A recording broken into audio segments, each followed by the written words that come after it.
Jadi nasib bahasa Arab artinya bagian atau jatah. Tapi kalau bahasa Indonesia, nasib itu kayaknya takdir. Itu beda ya. Jadi Al-Qasas sedang berbicara tentang prioritas. Yang diperintahkan mana? Yang diperintahkan adalah mencari akhirat. Untuk dunia, ini kan nasib jatah dunia ya. Untuk dunia, lafaznya jangan lupa, kamu masih di dunia kok, ada jatahmu di dunia. Cuma dengan lafaz jangan lupa, kamu masih di dunia, berarti kamu punya jatah di dunia. Tapi terjemahan para dai secara umum di khutbah-khutbah, ceramah-ceramah, apa kata mereka?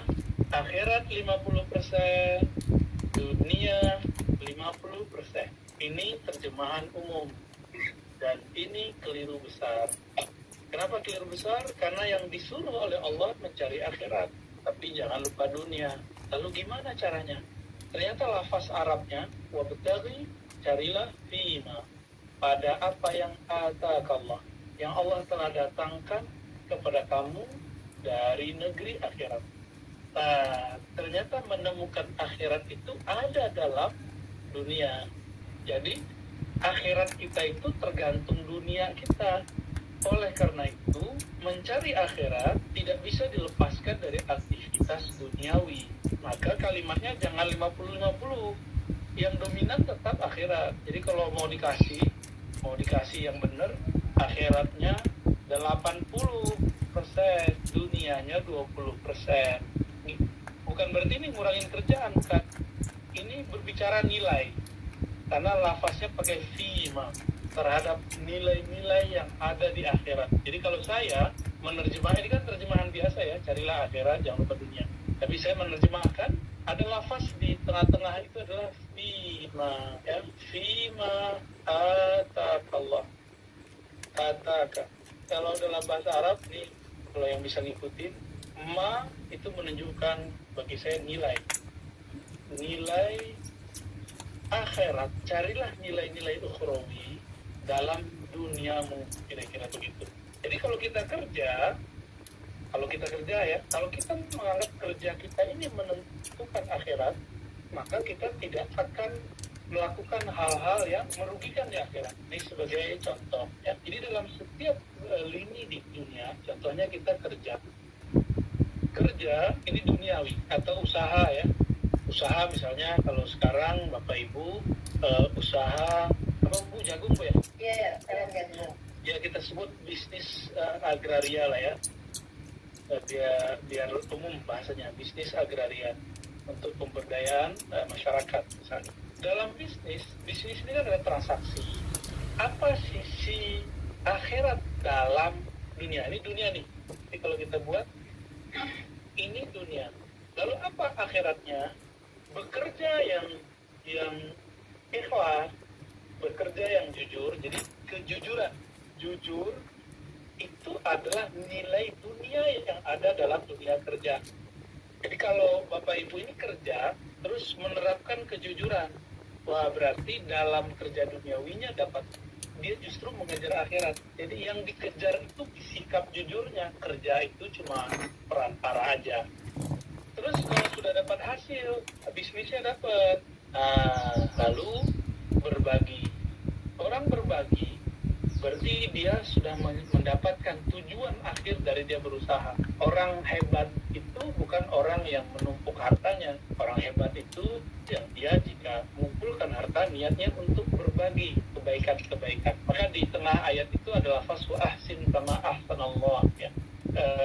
Berbuat ihsanlah, berbuat baiklah sebagaimana Allah berbuat ihsan, berbuat baik kepadamu. Allah itu baik ke kita tanpa pamrih. Bisa nggak kita berbagi nanti tanpa pamrih? Ini tujuan akhir dari kita bekerja di dunia. Ini baru satu contoh ya. Kalau kita punya karyawan harus adil. Adil itu sisi ukhrawi daripada kepemimpinan. Jadi kalau kita seorang pemimpin dalam urusan duniawi, itu dunia. Apa sisi akhirat dalam kepemimpinan kita adalah adil. Adil itulah spirit dari kita berpemimpin. Berarti, jadi misalnya ini di atas kita ada jabatan ya. Jabatan, ini dunia juga nih. Nah, jabatan itu dunianya dapat gaji, dapat tunjangan, dapat saham, akhiratnya adil. Kalau sudah dapat hasil kaya, maka ujungnya nanti berbagi. Saya kira begitu. Ini muter-muter di situ aja. Oleh karena itu ada ungkapan yang disampaikan oleh para ulama. Kalau bahasa Arabnya, dunia itu mazra'atul akhirah. Ini bukan hadis, ini ungkapan aja. Mazra'atul akhirah. Dunia itu adalah apa? Dunia itu mazra'atul akhirah. Apa arti mazra'ah? Kebun apa? Kebun akhirat. Bacanya dari kanan ya. Dunia adalah kebun akhirat. Berarti kita bisa nyangkul surga, kita bisa menanam surga dalam dunia. Jadi Bapak Ibu nggak usah khawatir, saya kerja aja. Coba dalam bekerja itu ada sisi akhiratnya nggak? Sisi akhirat itu tidak hanya simbol, memulai dengan doa bersama, pulang doa bersama, itu simbol. Akhirat itu intinya adalah tadi jujur, adil, dan segala macamnya. Oke, saya tutupin ya. Apa yang disebut dengan ayat surah Al-Qasas tadi? Wabtaghi fima ataakallahu ad-daral akhirah. Kamu carilah negeri akhirat. Jadi kita disuruh mencari nilai-nilai ukhrawi di dalam keseharian. Kalau sudah dapat sesuatu, apa nilai ukhrawinya? Qanaah. Apa arti qanaah? Merasa cukup. Merasa karena ini pemberian dari Allah, kita merasa cukup. Itu disebut dengan nilai ukhrawi dalam gaji. Jadi kalau Bapak Ibu dapat gaji ini, itu dunianya. Maka coba capai akhiratnya dengan cara berqanaah. Orang kalau nggak qanaah, muncul satu sifat neraka, namanya hasad iri. Oleh karena itu orang hasad selalu dia badannya kepanasan, pikirannya panas, otaknya panas, pikirannya nggak nyaman. Nah, itu perbedaan antara orang-orang hasad dengan orang yang qanaah. Jadi kalau kita dapat gaji, dapat hasil, coba merasa cukup karena pemberian dari Allah Subhanahu wa Ta'ala. Oke, apalagi bekerja sukses, bekerja gagal. Nah, ini dua jenis. Apabila kita sukses, sudah jumawa. Mungkin kalau ini bahasa udah jadi bahasa Indonesia Bu ya, jangan ngomong kalau bukan karena saya nggak sukses nih. Itu orang sombong. Allah benci sekali dengan orang sombong. Ya, apapun posisi kita, apapun peran kita, selalu kemukakan syura, bermusyawarah, dan jamaah. Agama ini agama jamaah. Maka carilah agama, rasa beragama dalam kerja duniawi. Itu kan program sahabat Nabi. Jadi sahabat Nabi itu dalam dunianya dia menemukan akhirat. Oh, itu ajib sekali. Dan jadi kita ini nggak perlu, mungkin Bapak Ibu sudah mulai umurnya bertambah, terus mengatakan nanti saya kalau pensiun saya mau ibadah banyak, mau sholat banyak, nggak kuat. Baru duduk sebentar kakinya sudah kesemutan. Baru sholat 8 rakaat Ramadan itu sudah mulai gemetar kakinya. Justru sholat banyak itu bisa kalau kita masih muda. Anak muda mengira kalau sholat banyak kalau udah tua. Enggak begitu. Sekarang kita ganti polanya. Cari nilai akhirat dalam dunia kita. Kalau kita kerja tim, gimana cara mencari nilai akhirat? Orang kerja dalam tim ini ada plus minusnya. Plusnya kerja kita jadi ringan, tapi di situ ada negatifnya. Apa negatifnya? Ketika clash, ya. Nah, begitu memang Bu kalau ngaji pakai Zoom. Sabar Bu ya. Iya Bu ya. Ya, saya juga harus lebih sabar ya. Baik, jadi kalau kita kerja berjamaah, nanti jika sukses itu sisi buruknya orang akan merasa berjasa. Kalau dia gagal, sisi buruknya nanti dia akan nyalahin orang. Nah, ini ciri-ciri orang bekerja lalu dia gagal secara materi, gagal secara fisik, lalu kemudian dia menyalahkan orang. Nah, ingat saya sudah sering cerita di event-event yang lain yang sudah di-record oleh teman-teman media, teman-teman sosial media, bahwa iblis bedanya dengan Adam satu aja. Nabi Adam ketika terusir dari surga, dia tidak menyalahkan iblis. ya.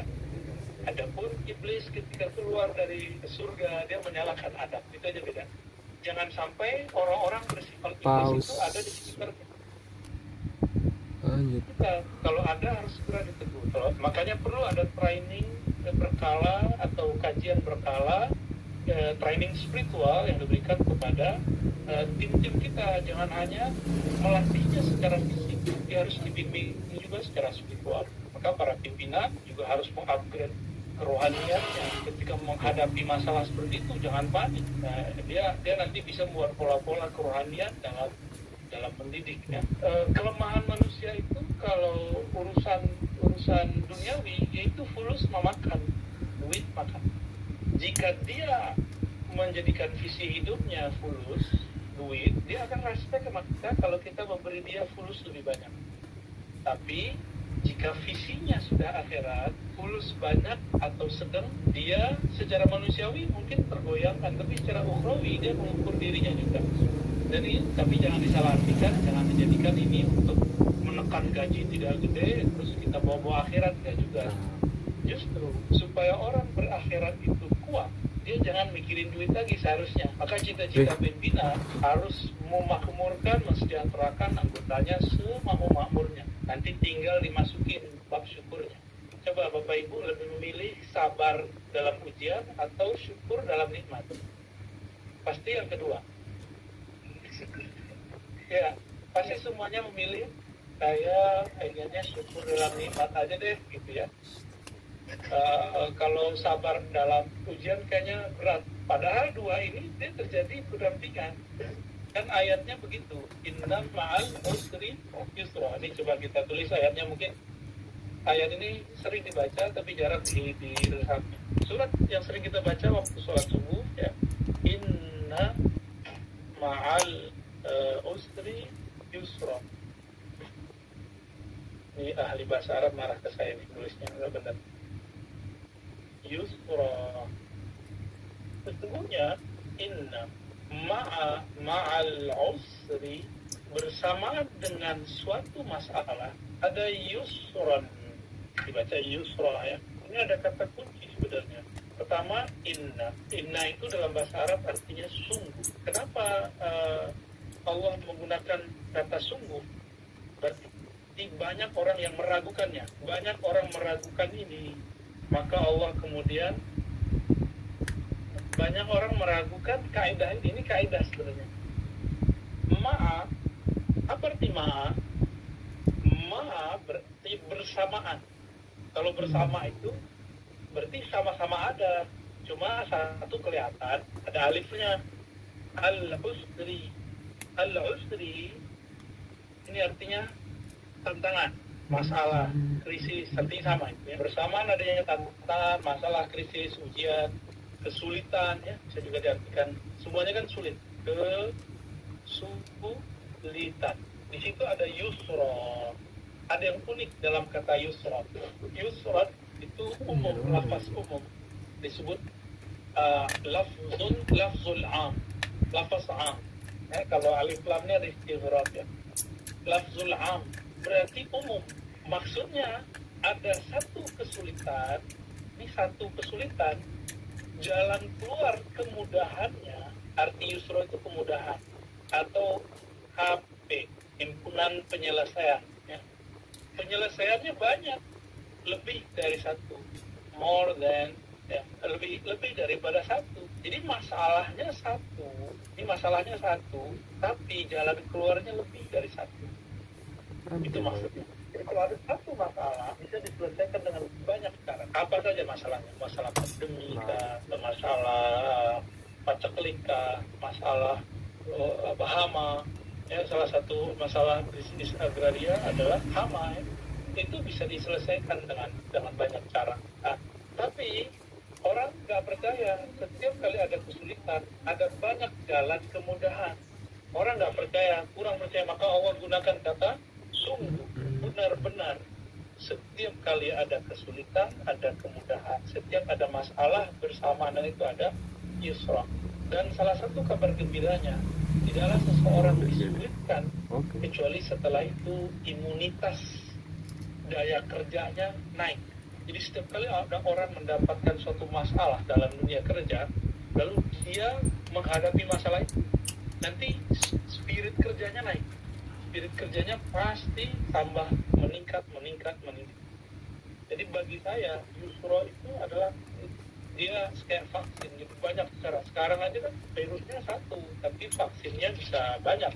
Ada Sinovac, ada Astra, ada Pfizer, ya macam-macam lah ya, Moderna, banyak.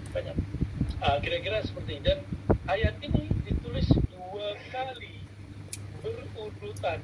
Berarti Allah ini ngomong serius. Tapi dasar memang kita kurang yakin kepada Allah, akhirnya kita kemudian tidak meyakini. Jadi karena dia 2 kali, berarti sungguh-sungguhnya juga 2 kali. Berarti 2 kali juga. Kalau ditambahkan 4 kali. Allah seriusnya bukan main itu. Ya. Masalahnya kita kurang yakin dengan keseriusan Allah. Lalu, bagaimana caranya? Jangan pernah lari dari masalah, tapi selesaikan masalah. Orang yang lari dari masalah itu tidak akan pernah habis. Masalah itu cuma akan hilang sesaat, lalu nanti akan berlanjut. Apa saja ya? Jadi orang-orang yang sudah tahu visinya akhirat, itu dunia bagi dia ringan. Nah, ini hadis terakhir yang saya mau sampaikan. Hadis riwayat Imam Tirmidzi. Hadis Imam Tirmidzi kalau kita terjemahkan, ya, HR Tirmidzi, hadis riwayat Imam At-Tirmidzi. Dia membahasnya dalam riwayat-riwayat tentang kezuhudan, ya. Tirmidzi ini murid dari Imam Bukhari. Apa kata Nabi Sallallahu Alaihi Wasallam? Saya buat pakai ilustrasi saja, ya. Siapa yang isi hidupnya adalah jauh, yaitu akhirat. Siapa yang visi, ini visi ya, ini garis visi hidupnya akhirat, maka Allah akan datangkan dunia kepadanya dan dunia tunduk kepadanya. Jadi dunia itu datang kepada dia dan dunia datang kepadanya. Kenapa? Bagi dia visi dia jauh. Dia sekarang lagi di mana nih ya? Nah, kita sedang mengejar. Dunia itu bagi dia cuma di sini. Dunia datang sendiri karena tujuan dia akhirat. Kalau bahasa orang-orang tua dulu, siapa yang nanam padi pasti rumput tumbuh. Tapi kalau nanam rumput, padi pasti tidak tumbuh. Itu maksudnya. Dibalik, siapa yang visi dia dunia, kan pendek berarti. Visi dia cuma dunia, nggak nyampe, putus-putus ke akhirat. Akhirat nggak nyampe, akhirat ketutup. Apa kata Nabi? Maka dunia tidak dia dapat kecuali sebatas jatahnya, nasibnya. Jadi dia dapat dunianya ngoyo, kalau bahasa orang Jawa ya, susah-susah mau jaga itu. Dunia kan tetap terlepas, nggak dilepas di masa muda, dilepas di masa tua, pensiun, nggak lepas masa tua, dilepas dengan kematian, masuk ke alam akhirat. Jadi tinggal kita pilih. Nah, ciri-ciri orang visinya duniawi, teman-teman, bapak-bapak, ibu-ibu, ini ciri-cirinya menghalalkan segala cara. Dihalalkan segala cara. Yang penting dia enak di dunia. Ini ciri-ciri orang yang pengen dia sukses cuma di dunia. Tapi siapa yang suksesnya maunya di akhirat, visi dia jauh. Dia tidak mungkin menghalalkan segala cara. Dia hanya menghalalkan yang dihalalkan Allah. Ya, jadi tinggal pilih. Ini bahasa Arabnya himmah. Ya, himmah itu boleh disebut visi dalam hadis ini. Walaupun dalam bahasa Arab terkini visi bukanlah himmah. Visi bisa diartikan tujuan. Ya. Siapa yang tujuannya akhirat, maka dia tidak mungkin berbohong, dia tidak mungkin menyuap. Tapi kalau dia visinya dunia, yang penting dunianya dapat. Kalau membunuh diperlukan, dia bunuh orang. Kalau berbohong diperlukan, kalau perlu berbohong aja. Jadi menghalalkan segala cara gimana? Ya dengan bohong, ya suap, lagi zolim, sikut sini, sikut sana, itu duniawinya. Kalau lawannya apa? Bohong lawannya jujur. Berarti di sini dia jujur. Kalau lawan suap ya sama ya, jujur juga tuh. Zolim berarti dia adil.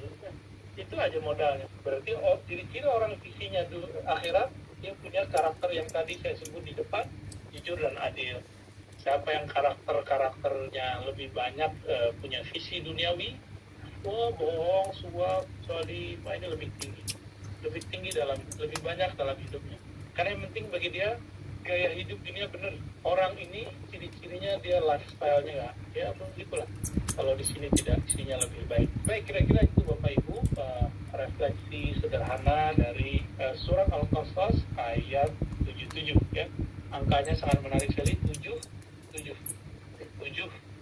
merupakan angka yang sangat unik dalam Al-Quran, angka yang menunjukkan lipatan bumi, lipatan langit, dan segala macamnya. Lebih kurang itu Bu Heni, saya kembalikan. Ya. Baik Bu ya, terima kasih Bu ya. Kita buka sesi tanya jawab ya Bu ya. Ya, silakan. Biar teman-teman bisa paham. Ini sebelum kita buka sesi tanya jawab, saya bahkan mendengar keluhan-keluhan dari pada teman-teman Bu ya. Saya sudah banyak melakukan kegiatan untuk akhirat.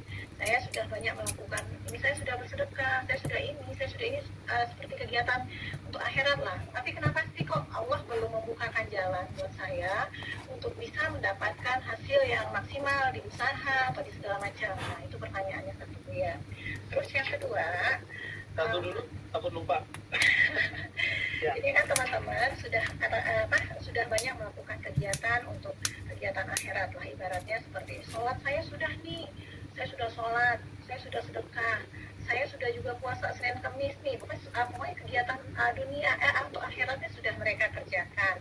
Tapi di satu sisi, kenapa sih kok masih ada cobaannya yang Allah kasih, kok dunia saya juga belum dapat nih gitu, kok masih gini-gini aja kehidupan saya, nggak berubah, itu kenapa ya gitu. Nah, itu satu. Itu berarti dia sekuler ya. Orang ini orang sekuler. Orang sekuler itu memisahkan antara ritual dengan kerjaan duniawi. Bagi saya ini tidak boleh dipisahkan. Tidak ada urusannya banyak sholat dengan sukses. Kalau mau sukses dunia, banyak kerja, bukan banyak sholat. Beda kan? Beda. Ya. Kalau mau sukses, bukan banyak puasa, tapi banyak sungguh-sungguh. Jujur, kalau ada orang jujur karena